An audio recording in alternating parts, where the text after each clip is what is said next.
네, 안녕하십니까. 신지식인 정의태입니다. 저는 국립한국복지대학교 특임교수를 역임했습니다.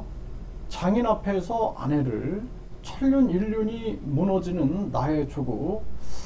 정말 어쩌다가 이 나의 조국이 이렇게 됐는지 저는 도무지 믿어지지가 않습니다. 요즘에 보면은 대한민국에서 벌어지는 사건들을 보면은 너무나 상상을 초월하는 그러한 범죄들이 너무나 많아요. 그래서 진짜 이게 사실인가, 정말 이런 세상에서 어떻게 살아가나 이렇게 생각할 때가 참 많습니다. 네, 장인 앞에서 일본도로 아내를 살해했다라는 것이죠. 정말 이거는 있을 수가 없는 일입니다. 네, 그래서 49살인데 네, 장인이 보는 앞에서 이혼 소송 중인 아내를 일본도로 살해를 했다라는 것입니다. 징역 20년이 확정됐는데요. 이거는 그냥 사형을 해야 됩니다. 사형. 네, 그래서 우리가 이 사형 제도가 있어야 된다. 제가 계속 말씀을 드리는데 이게 인간은 이 짐승 같은 마음을 가지고 있기 때문에 그걸 벌로 다스려줘야 돼요. 벌로. 그렇지 않으면 안 됩니다. 그래서 유아기 때도 회초리가 필요한 거고 학교에서도 회초리가 필요한 거고 사회에서도 벌이 필요한 거예요. 벌. 네, 그래서 인간은 어쩔 수가 없다라는 것을 우리가 냉정하게 생각을 해야 한다라는 것입니다. 정말 이거는 가슴 아픈 일이 아닐 수가 없다라는 것입니다. 네, 어떻게 이런 일이 발생될 수 있을까? 저는 상상을 할 수가 없습니다. 네, 그래서 칼을 빼면서 네, 참 이 장서방 왜 이래고 말렸는데 딸이 부엌으로 도망갔지만 더는 피할 곳이 없었다라는 것입니다. 이 장인은 얼마나 평생 어떻게 살아갑니까? 네, 이 장인은 어떻게 살아가냐라는 거예요.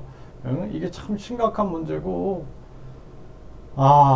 정말 가슴이 아픕니다. 네, 그리고 딸이 아빠 우리 딸들 어떻게 라고 하더라 라는 것이었습니다. 이 딸들은 어떡합니까? 자녀들은. 네, 그리고 이걸 어떻게 살아가야 하는가. 저는 참 가슴 아픈 일이 이게 아닐 수가 없다. 네, 너무나 상처되는 일이고요. 있을 수 없는 일입니다. 네, 평소 위협하며 폭력도 저질렀고 가정 불화, 네, 별거 중인 아내 집으로 불러들여서 너무나 잔혹하다라는 거죠. 그러니까 이 참 그러니까 이 대한민국이 비혼이 자꾸 늘어나는 거예요. 비혼 늘어나고 출산을 피하게 되고 이런 일들이 어떻게 일어날 수 있느냐라는 거죠. 참 심각한 대한민국의 상황이고요. 수련용으로 소지 허가를 받은 장검, 네, 이 장검 1m짜리를 가지고 네, 이렇게 했다라는 거죠.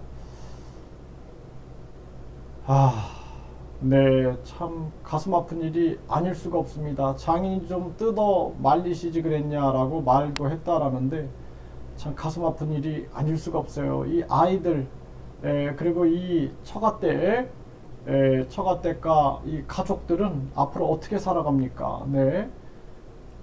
중고등학교에 다니는 어린 딸들이 있는데 이 딸들은 앞으로 어떻게 살아가야 되고, 네, 이 가족들은 앞으로 어떻게 살아가야 합니까? 이 상처를, 이 형언할 수 없는 이 공포감과 이 고통을 평생 어떻게 해결하고 살아야 될지 정말 가슴이 아픕니다. 네. 이게 이혼을 하더라도 서로 행복을 빌어줘야 돼요. 네, 행복을 빌어주고 깨끗하게 헤어지는 게 현명하다라는 것입니다. 네, 그렇지 않고 이런 식으로 하면은 아이들도 상처를 받게 되는 거고, 그 결국에는 사람이 이 발달기라는 18세까지 온전하게 발달이 될 수 있게끔 해줘야 돼요. 그래서 이 발달기에 발달이 왜곡되지 않게끔 자연 속에서 마음껏 뛰어놀고 사람과 부딪히면서 사람의 냄새를 맡고 그래야 되는데, 이건 완전히 잘못된 입시 위주의 교육, 1류대, 2류대, 3류대, 지방대에서 사람을 서열화하는 교육, 사람을 상품화하는 이러한 교육 때문에 이 나라가 다 망쳐버린 겁니다. 아무런 의미가 없는 거예요. 이렇게 해가지고 이런 세상에서 자신이 의사가 되든 뭐 판사가 되든 검사가 되든 부자가 되든 대통령이 되든 무슨 의미가 있습니까? 이거 보람 있습니까? 이런 세상이 무슨 보람이 있냐라는 거예요. 다 무너져 가고 있는 그러한 대한민국의 현실인데, 지금이라도 우리는 입시 제도를 폐지하고 대학 서열화를 폐지해서 모든 학위를 교육부 장관 명의로 주고 모든 대학을 학점은행 네트워크로 연결시켜 가지고 이제는 학벌주의를 위한, 대학을 위한 교육이 아니라 인간을 위한 교육을 해야 돼요. 인간, 사람을 위한 교육.